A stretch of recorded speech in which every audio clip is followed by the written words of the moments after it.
Hi, this is chaga. And most people, the first time they hear chaga, they're like, what? And they see it, and they do. I remember the first time I saw it, I was like, ew, looks kind of like, I don't know, some kind of gross cancer, tumor, alien growth on a tree. Chaga actually grows on birch trees. It grows on several different kinds of trees, but birch tend to be the most medicinal partner for it. Birch has a lot of medicinal components, and the chaga actually takes those components and makes them bioavailable to the body. So it's a really good kind of synergistic partnership or relationship that the chaga has with the birch tree. And I've heard some people say that it's a symbiotic relationship and it enhances the birch tree. I've heard some people say that it's actually breaking the birch tree down. And I don't have a definitive answer one way or the other. But chaga is pretty good stuff. And I'm going to tell you a little bit about it. As I said, it grows mostly on birch trees. So anywhere you're in an environment where birch trees grow, you've got a good chance of finding chaga. It takes about 5 to 7 years for a conch about this size to grow, which is about the size of a grapefruit or a softball. And the distinction between chaga and the shelf mushrooms, which can sometimes look a lot like it, is that inside the chaga, it's a very rich, ruddy brown, and you can, especially on fresh chaga, see the striations of mycelium through it. Because technically chaga is not a mushroom. A mushroom is the fruiting body of a mycelium, which is a spider web-like organism that is usually just underneath the surface of the soil. And the mushroom is the fruit that pops up off of that. Chaga, on the other hand, is the mycelium itself that clusters and grows in and fills into the cracks and wounds and openings of a tree. Like I said, predominantly birch. Yellow and white seem to be its most prominent and most likely partners.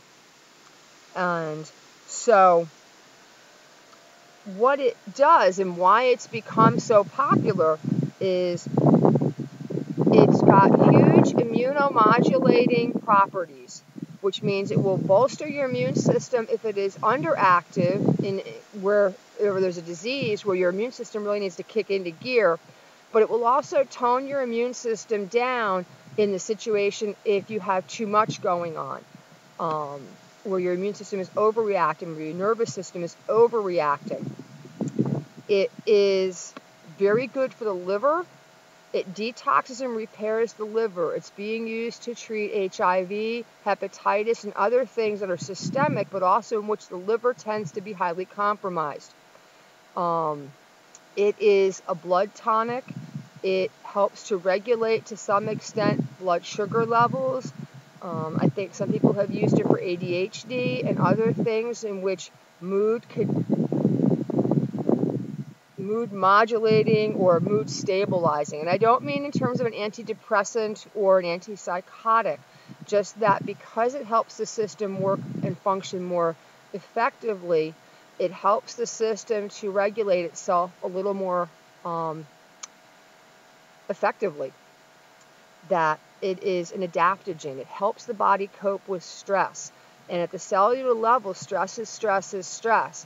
Physical, mental, emotional, neurological, environmental, toxin, stress, they all impact the body, and the body has to process those. It bolsters the metabolism. It seems to go in and help the body to get its resources and use them in a way that, say, caffeine does not. We have a culture that is caffeine and energy addicted. And what most people don't seem to appreciate is that caffeine does not give your body energy. It just forces the nerve system into gear and makes it fire. It jolts it without giving it the energy and the fuel behind it that it needs. And it actually is taxing and draining on the system, and it is an addicting component. You know, if you come down in the morning after an 8 hours sleep, you should feel refreshed and rested and ready to go.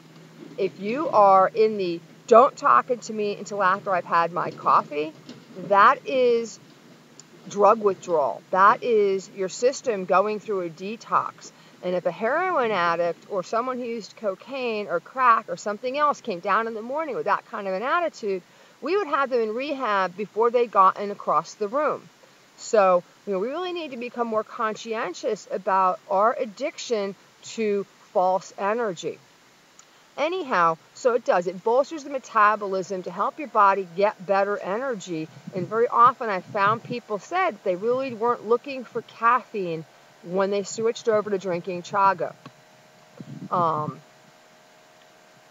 its biggest thing is that it's immunomodulating, as I said. It's being used and had huge impact on treatment for cancer, tumors, HIV, hepatitis, all of the things that are really, really hard on the immune system, that the immune system just can't tackle. And that, we struggle as a society to find ways to help the body to cope with either the disease or the treatment. I know people who have used chaga when they were going through chemo and radiation, and when they went onto the chaga, which is about halfway through in this particular case, they found between round 3 of chemo and round 4 when they started the chaga, round 4 of their chemo, they did not have a crash. Their platelets did not drop. All of their other blood work remained stable. They did not get sick, and they did not have that crash on all levels through the rest of their treatment. So it helps the body to cope with the stress and helps the body to detox the toxins and the contaminants of things that are trying to treat the disease. Because modern medicine is that mixed bag of how do we treat the disease without stressing the host. And so chaga helps from both aspects. I know people who have used chaga holistically to treat their cancer or tumors. I know people who have used it supplementary to traditional protocols. And I'm not advocating one or the other. I'm saying it's really worth researching to think about and incorporating into whatever protocols you'd want to use. I know I've used it for years because I have chronic Lyme disease. And unfortunately, in my case, I was diagnosed long past the treatment window. So it's a whole different ball field, and it's like a lifetime management kind of a protocol. And chaga, for me, makes the difference of staying on my feet and being in the realm and the range of functional to having a crash where when I go out and I do things, my body can't recover from them. So, like I said, if you live in the northern latitudes, you can wildcraft your own chaga. It does grow on birch trees. It can't be cultivated. It takes about 5 years for a piece of chaga this size to grow. It's a slow-growing process, and there's no saying exactly why chaga will find one spot over another. White birch and yellow birch are the most prominent that you'll find it on. It does grow on a few other trees, but I know there have been times when it's just really hit or miss. When I've been out in the woods on a mountain with nothing but birch trees and found no chaga. There are other times I'll be driving down the road and look off into the woods and there's a chunk of chaga.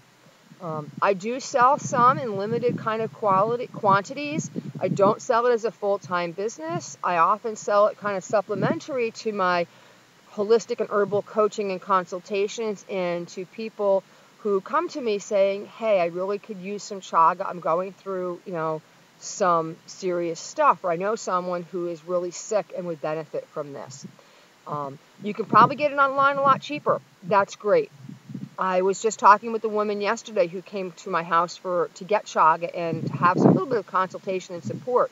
And one of the things she did say, she said she found places where she could get it cheaper, but for a couple of reasons. She said, one, she liked the idea of staying local and working with someone face-to-face.